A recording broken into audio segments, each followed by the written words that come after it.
कई बिहार कोटे के मंत्रियों की छुट्टी होने वाली है, उसी में से एक कोटा में इनको एडजस्ट किया जाएगा। लेकिन शर्त फिर वहीं खड़ी आके हो जाती है, पशुपति पारस का क्या होगा।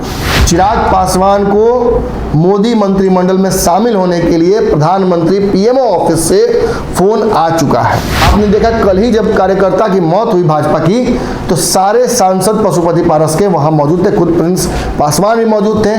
उस कार्यकर्ता के अंत्येष्टि से लेकर एनडीए की बैठक और फिर राजभवन मार्च तक हर जगह पशुपति पारस और मांझी नजर आ रहे थे। भाजपा अपने सभी दलों को और संभावित गठबंधन के सहयोगियों को बुलाने जा रही है और दिल्ली में इसको लेकर एक बड़ी बैठक भी होगी। लेकिन उससे पहले आपको पता होगा, उपेंद्र कुशवाहा, चिराग पासवान, मुकेश सेन, इन सब की शर्तें हैं किसी भी गठबंधन में जाने से पहले। नमस्कार, भारत लाइव देख रहे हैं आप और इस वक्त एनडीए से एक बड़ी खबर आ रही है। आपको तो पता ही होगा 18 तारीख को एनडीए का एक बड़ा बैठक होना है। इस बैठक को लेकर बड़ी तैयारियां भी की गई हैं। खबर यह आ रही है कि लगभग 30 से ज्यादा दलों को अमित शाह ने भोज पर बुलाया है। जेपी नड्डा और प्रधानमंत्री भी मौजूद रहेंगे। इस दौरान एनडीए अपना मसल फ्लेक्स कर रहा है पॉलिटिकल। इसका मतलब बहुत सीधा है। बिहार में जिस तरीके से विपक्ष की एकजुटता की बैठक हुई थी, उसमें एक मैसेज देने की कोशिश की गई थी कि बिहार समेत देश से मोदी विरोधी ताकतें एकजुट होंगी और वो नरेंद्र मोदी को केंद्र की सत्ता से डिसलॉज करेंगी। लेकिन जहां एक तरफ ये तैयारियां चल रही हैं, वहीं एनडीए में बिहार में फिलहाल 3 दलों का जो कुनबा है उसे बढ़ाने की जद्दोजहद भी लगातार जारी है। आपने देखा किस तरीके से भाजपा काफी सालों बाद बिहार में अग्रेसिव नजर आई। सड़कों पर उतरकर उसने मार्च किया, जिस दौरान एक कार्यकर्ता की मौत भी हो गई।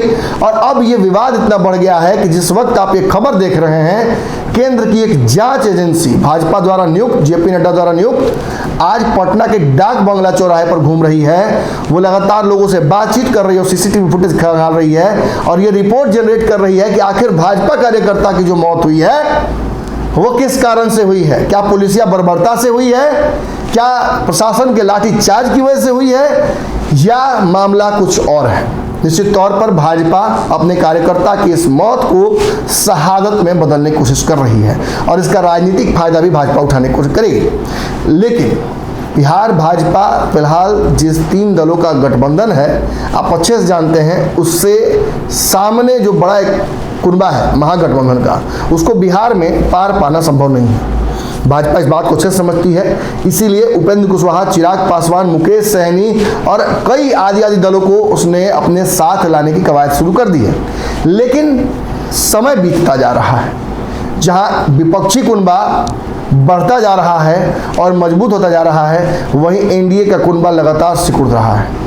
ऐसे में भाजपा ने अपने पॉलिटिकल मसल्स को फ्लेक्स करके, यानी अपनी ताकत दिखाने की तैयारी कर ली है। 17 तारीख को सोनिया गांधी द्वारा आयोजित भोज के अगले दिन 18 तारीख को भाजपा अपने सभी दलों को और संभावित गठबंधन के सहयोगियों को बुलाने जा रही है और दिल्ली में इसको लेकर एक बड़ी बैठक भी होगी। लेकिन उससे पहले आपको पता होगा, उपेंद्र कुशवाहा, चिराग पासवान, मुकेश सेन, इन सब की शर्तें हैं किसी भी गठबंधन में जाने से पहले। चिराग पासवान ने तो स्पष्ट कह दिया कि वो फिलहाल किसी गठबंधन में जाने में इंटरेस्टेड नहीं है। ऐसे में चिराग पासवान को इस बैठक में बुलाना भाजपा के लिए कैसे संभव हो पाएगा। यही हाल मुकेश सहनी का है। इसी तरीके की परिस्थितियां कमोबेश उपेंद्र कुशवाहा के साथ हैं। तो खबर आ रही है कि उपेंद्र कुशवाहा दिल्ली रवाना हो चुके हैं। उपेंद्र कुशवाहा किसी वक्त दिल्ली के शीर्ष नेताओं से बातचीत करेंगे भाजपा के और एक रास्ता निकालने की कोशिश करेंगे। वहीं दूसरी तरफ अगर आप ध्यान देते हैं तो मुकेश सहनी ने 25 तारीख की डेट को मुकर्रर कर दिया है। 18 की बैठक में वो सम्मिलित नहीं होंगे, ऐसा सूचना प्राप्त हो रहा है। और 25 को अगर वो फैसला लेते हैं तो निश्चित तौर पर यह देखना जरूरी होगा कि किस तरफ उनका राजनीतिक ऊंट बैठता है। फिलहाल नीतीश कुमार से भी उन्होंने अपने रिश्ते सुधारने की कवायद शुरू कर दी है। लगातार बिहार में राजनीतिक जो है वो ताकत भी दिखा रहे हैं। आज लगभग 4 दिनों से मुकेश सहनी बिहार में अपनी ताकत बढ़ा रहे हैं, अपनी पार्टी में मिलन करा रहे हैं कई दलों के नेताओं को और ये एहसास करा रहे हैं गठबंधनों को कि उनके पास भी एक बड़ा राजनीतिक संगठन है जिससे वो एनडीए का या जिस भी कुनबे में जाएंगे उसमें मजबूती ला सकते हैं। वहीं चिराग पासवान का मुद्दा अभी भी सबसे हॉट टॉपिक एनडीए का है। कैसे पशुपति पारस और चिराग पासवान के बीच रिश्ते ठीक होंगे? क्या भाजपा उस रिश्ते को ठीक करना चाहती भी है? क्या भाजपा चिराग पासवान और पशुपति पारस को अलग अलग एंटिटीज मानती है? तो देखिए, भाजपा के जितने मुंह उतनी बातें। भाजपा चिराग पासवान और पशुपति पारस को लेकर अब तक स्पष्ट नहीं हो पाई है, लेकिन एक रीसेंट पॉलिटिकल डेवलपमेंट हुआ है जिसे आपको जानना चाहिए, जिसकी वजह से ये अंदाजा लगाया जा रहा है कि भाजपा अब चिराग पासवान के साथ ही आगे बढ़ेगी।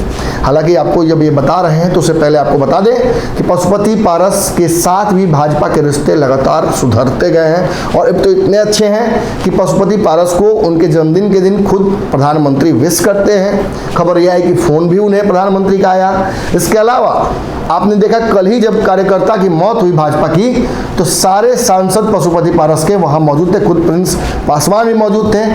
उस कार्यकर्ता के अंत्येष्टि से लेकर एनडीए की बैठक और फिर राजभवन मार्च तक हर जगह पशुपति पारस और मांझी नजर आ रहे थे। इस दौरान चिराग पासवान कहीं नहीं थे, लेकिन इसके बावजूद कासे करूं सिंगार या मुरान हर, सच्चाई यही है कि भाजपा को चिराग पासवान ही पसंद है। लगातार तीसरी बार इस महीने चिराग पासवान की मुलाकात नित्यानंद राय से हुई। नित्यानंद राय कल भी चिराग पासवान से मुलाकात करते हैं और इस दौरान ये खबर हमें प्राप्त होती है कि चिराग पासवान के पास प्रधानमंत्री की ऑफिस से फोन गया है। इसके बाद की कहानी आप अच्छे से समझ सकते हैं, लेकिन मैं समझाने की फिर भी कोशिश करता हूँ।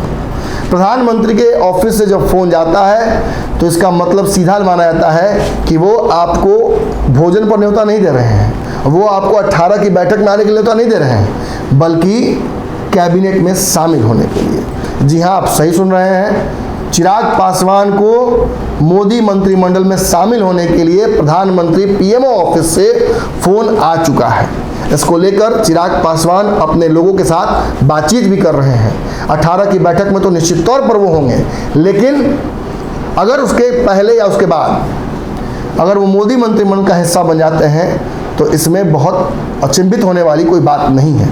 पूर्व में भी मोदी मंत्रिमंडल में उनके शामिल होने की खबरें आई हैं और कई बार ये खबरें इसी तरीके से अंडर द रडार निकल गई हैं, लेकिन इस बार जो जानकारी प्राप्त हो रही है वो पूरी तरीके से पुख्ता जानकारी है। चिराग पासवान अब मोदी मंत्रिमंडल का हिस्सा बनेंगे।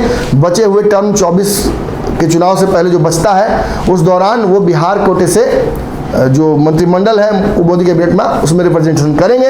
कई बिहार कोटे के मंत्रियों की छुट्टी होने वाली है, उसी में से एक कोटा में इनको एडजस्ट किया जाएगा, लेकिन शर्त फिर वहीं खड़ी आके हो जाती है, पशुपति पारस का क्या होगा?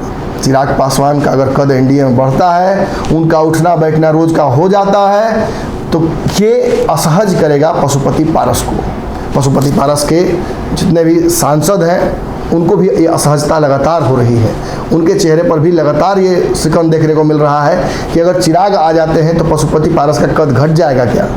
निश्चित तौर पर चिराग पासवान के आने से पशुपति पारस की राजनीति को एक बहुत बड़ा झटका लगता है। आने वाले समय में पशुपति पारस की पार्टी कैसे रिएक्ट करती है, उन्हें कहाँ एडजस्ट किया जाता है, हाजीपुर की सीट जो चिराग पासवान को भाजपा ने प्रॉमिस कर दिया है, उस सीट के बदले क्या पशुपति पारस को मिलेगा, या पशुपति पारस इन सारी घटनाओं से, इन डेवलपमेंट से नाराज होकर एनडीए छोड़ सकते हैं। इन सारे सवालों का जवाब आने वाले वक्त में हम लेने की कोशिश करेंगे। आपकी नज़र भारत लाइव पर होनी चाहिए। धन्यवाद। और बिहारियत से सरोकार रखेनी तो सब्सक्राइब बटन दबा के चैनल के सब्सक्राइब कर ली। ओजे एगो घंटी बा, ओकरा बटन दबा देला से कुल सटीक और मारक खबर रुआ मुफ्त में मिल जाई। अगर रुआ पत्रकारिता के हमनी के नया प्रयोग में सहयोग कर चाहतानी तो ज्वाइन बटन दबा दी। पेटीएम नंबर नोट कर ली 9386816700। धन्यवाद।